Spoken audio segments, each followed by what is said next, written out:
Hello दोस्तों, कैसे हो आप सब। Welcome back to my YouTube channel. दोस्तों बेसिकली आज हम बात करने वाले हैं पर्सनल फाइनेंस के बारे में, या फिर आप इसको मनी मैनेजमेंट भी आप इसको कह सकते हैं। बेसिकली अगर आपको डॉक्टर बनना है तो वो आपको स्कूल एंड कॉलेज के अंदर सिखाया जाता है, आपको इंजीनियर बनना है तो आपको स्कूल एंड कॉलेज के अंदर सिखाया जाता है, आपको अगर अपने किसी भी प्रोफेशन के अंदर जाना है तो आपको स्कूल एंड कॉलेज के अंदर वो सिखाया जाता है। लेकिन आपको अपने पर्सनल फाइनेंस को कैसे मैनेज करना है, आपको अपने मनी को कैसे मैनेज करना है, वो आपको किसी भी कॉलेज एंड स्कूल के अंदर आपको नहीं सिखाया जाता है। तो उसी के बारे में कंप्लीट डिटेल वीडियो होने वाली है, तो आप वीडियो में लास्ट तक आप जरूर बने रहिएगा।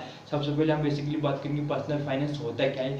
सेकंड हम बात करेंगे एसेट्स, लायबिलिटीज एंड नेटवर्थ क्या होती है। थर्ड हम बात करेंगे बेसिकली कि जो पर्सनल फाइनेंस होता है उसके इंस्ट्रूमेंट्स कौन कौन से होते हैं। एंड फोर्थ हम बात करेंगे जो पर्सनल फाइनेंस है उसको मैनेज करने के बेनिफिट्स कौन कौन से होते हैं। तो वीडियो को ज़्यादा इंटरेस्टिंग होने वाली है। सबसे पहले हम जान लेते हैं वो होता है पर्सनल फाइनेंस होता क्या है। जितने भी हमारे अकाउंट से रिलेटेड या फिर हमारे जितने भी मनी से रिलेटेड जितने भी ट्रांजेक्शन या फिर काम रहते हैं वो हमारे पर्सनल फाइनेंस के अंदर आ जाते हैं। जितनी भी हमारी सेविंग्स, हमारी इन्वेस्टमेंट, हमारे फ्यूचर गोल्स, हमारी फ्यूचर प्लानिंग्स, ये सब जितनी भी हमारी रहती है ना, ये हमारी पर्सनल फाइनेंस के अंदर आ जाती है। अब हम बात कर लेते हैं basically assets, liabilities and net worth के बारे में। तो जैसे कि जो हमारी एसेट्स रहती है ना, एसेट्स हमारी वो रहती है जो हमारी लॉन्ग टर्म में प्रॉफिट जनरेट करके देती है, फिर शॉर्ट टर्म में हमको जो प्रॉफिट जनरेट करके देती है वो हमारी एसेट्स कहलाती हैं। एक रहती है एक फिक्स्ड एसेट्स एंड सेकंड रहती है वो हमारी करंट एसेट्स कहलाती हैं। फिक्स्ड एसेट्स वो रहती है जो हमको लॉन्ग टर्म में प्रॉफिट जनरेट करके देती है, लेकिन जो करंट एसेट्स रहती है वो हमको शॉर्ट टर्म में बेसिकली प्रॉफिट जनरेट करके देती है। जो फिक्स्ड एसेट्स रहती है जैसे कि हमारी प्रॉपर्टी या फिर हमारा लैंड या फिर हमारा होम, ये हमारी रह जाती है, हमारी एक फिक्स्ड एसेट्स कहलाती है। अब इसके अंदर भी दो कैटेगरी रहती है, एक रहती है हमारी टेंजिबल एसेट्स और दूसरी रहती है हमारी नॉन टेंजिबल एसेट्स।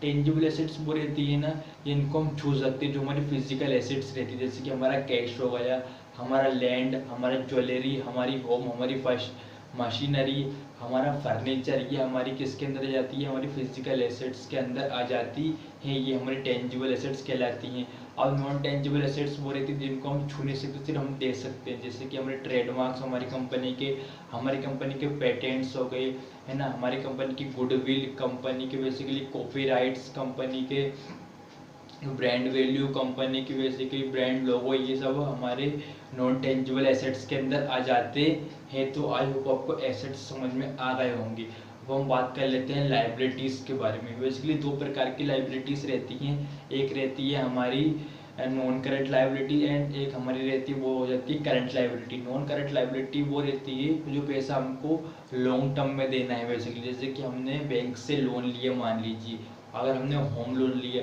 20 साल के लिए, मान लीजिए अगर हमने कोई सा होम लोन लिया है तो वो पैसा आपको क्या करना है, वो आपको पैसा लॉन्ग टर्म में चुकाना है। तो वो हमारी क्या हो जाती है, वो हमारी नॉन करंट लायबिलिटी हो जाती है। लेकिन जो पैसा हमको शॉर्ट टर्म में पे करना है ना, वो हमारी बेसिकली करंट लायबिलिटी हो जाती है। जैसे कि हमको अगर इलेक्ट्रिसिटी का बिल पे करना है, अगर आपके बच्चे किसी स्कूल में पढ़ते हैं तो आपको उन स्कूल की फीस पे करनी है, अगर आप एक बिजनेसमैन है तो आपको अपने एम्प्लॉयज़ को सैलरी पे करनी है, ये हमारे किसके अंदर आ जाता है, ये हमारी करंट लायबिलिटी के अंदर आ जाता है। तो आप आई होप आपको बेसिकली लायबिलिटीज भी समझ में आ गई होगी। अब हम बात कर लेते हैं नेटवर्थ के बारे में। अगर हम एसेट्स के अंदर से अगर हम लायबिलिटीज को माइनस कर देते हैं तो हमारी नेटवर्थ निकल आती है। जैसे कि हम एक एग्जांपल की तरह इसको समझते हैं, अगर मेरे पास 70 लाख का कोई घर है और 30 लाख की मेरी इन्वेस्टमेंट है, तो पूरे कितने हो गए, 1 करोड़, ये हमारे एसेट्स हो गई। और अगर मैंने 50 लाख का कोई होम लोन लिया हुआ है तो ये हमारी क्या हो जाती है, ये हमारी बेसिकली लाइबिलिटी हो जाती है। अब 1 करोड़ के अंदर से मैं 50 लाख माइनस कर देता हूँ तो 50 लाख रुपए मेरी क्या हो जाती है, नेटवर्थ हो जाती है, और ये एक नेटवर्थ कहलाती है। अब आप इस नेटवर्क को जितना ज़्यादा इंक्रीज करेंगे ना उतनी आपकी वेल्थ बढ़ेगी और उतनी ज़्यादा आप अमीर होते जाएंगे। अब हम बात कर लेते हैं बेसिकली पर्सनल फाइनेंस इंस्ट्रूमेंट्स के बारे में कि पर्सनल फाइनेंस के कौन कौन से इंस्ट्रूमेंट्स रहते हैं। बेसिकली बजट इसके अंदर एक बहुत ही इंपॉर्टेंट रोल प्ले करता है। अगर आप अपने बजट को अगर अच्छे से मैनेज करते हैं और अगर आप एक सिस्टमेटिक अगर आप एक बजट बनाकर चलते हैं तो आप अपने पर्सनल फाइनेंस को आसानी से मैनेज कर सकते हैं, है ना, और आप अपने मनी को भी आप आसानी से मैनेज कर सकते हैं और लॉन्ग टर्म में आप एक वेल्थ क्रिएट कर सकते हैं। आप बेसिकली सेविंग्स तो कर लेते हैं लेकिन आप उनको इन्वेस्टमेंट कैसे करें, ये भी एक बहुत बड़ा प्रश्न रहता है काफ़ी लोगों का। तो आप बेसिकली इस जगह पर आप अपने पैसे को या फिर अपनी सेविंग्स को इन्वेस्ट करें जो आपको लॉन्ग टर्म में बेसिकली प्रॉफिट जनरेट कर दें। क्योंकि आपको लॉन्ग टर्म में आप जब भी रिटायर होंगे तो आपको पैसे की ज़रूरत पड़ेगी, तो आप ऐसी जगह पर बेसिकली इन्वेस्ट करें जो आपको लॉन्ग टर्म में बेसिकली प्रॉफिट जनरेट कर दें। आपकी जितनी भी वो फाइनेंशियल प्रोटेक्शन हो जाती है ना, वो भी बेसिकली पर्सनल फाइनेंस इंस्ट्रूमेंट्स के अंदर आती हैं। जैसे कि आपका कोई इंश्योरेंस होगा, जैसे कि आपको खुद का इंश्योरेंस, आपकी फैमिली, आपका कार का इंश्योरेंस, आपके घर का इंश्योरेंस, ये भी आपको फाइनेंशियल प्रोटेक्शन के अंदर बेसिकली आता है। जितने भी आपके टैक्सेस हो गए बेसिकली, अगर आप अच्छी खासी इनकम जनरेट करते हैं, जितने भी आपके टैक्सेस हो गए बेसिकली वो भी पर्सनल फाइनेंस इंस्ट्रूमेंट्स के अंदर आते हैं। आपकी फ्यूचर प्लानिंग भी इसके अंदर आती है। तो आई होप आपको पर्सनल फाइनेंस इंस्ट्रूमेंट्स भी समझ में आ गए होंगे। अब हम बात कर लेते हैं बेसिकली जो पर्सनल फाइनेंस है उसको मैनेज करने के बेनिफिट्स कौन कौन से होते हैं।